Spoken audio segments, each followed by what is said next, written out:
Milton family counting blessings tonight after what appears to be an accidental carbon monoxide poisoning that killed the neighbors.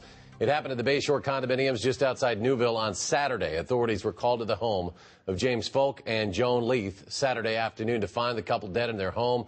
Their car had been left on, the garage door shut. Angela Bettis has been looking into the story and joins us with the latest information. Angela. Well, Eric, sheriff's officials say that everything they've found so far indicates that the car was left on accidentally in the garage, a horribly tragic mistake that cost 2 lives and nearly a third.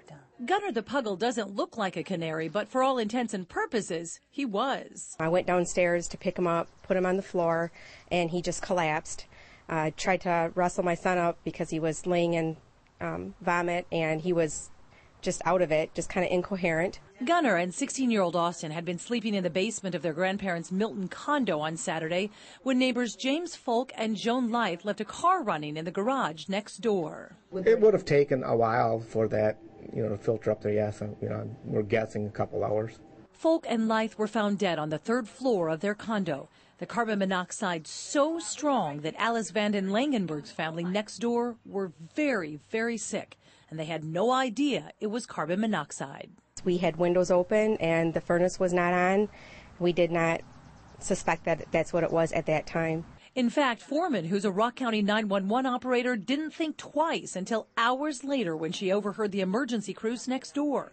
By late that afternoon, she and her son were being rushed to a Milwaukee hyperbaric chamber with carbon monoxide levels nearly 9 times higher than is considered safe. Very serious, very scary, because you don't realize when you're in the motion doing everything how serious it really was.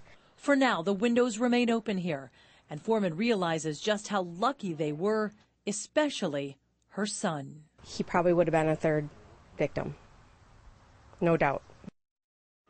Now, none of the units in the condo complex had carbon monoxide detectors, but as you can imagine, the family we spoke to today say they won't go another day without one. Those things so important, Angela. Any indication as to why that car was left running?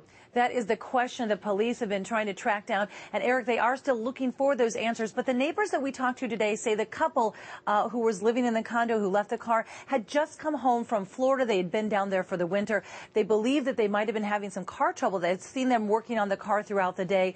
There is a guess at this point in time that as they came home that night after they went out to eat, they may have left the car running to recharge the battery and then simply forgot because it was quiet and they had gone upstairs and gone to bed. Something police are trying to track down, but still a tragic accident. Indeed it was. Terrible. Angela Bettis reporting. Angela, thank you very much.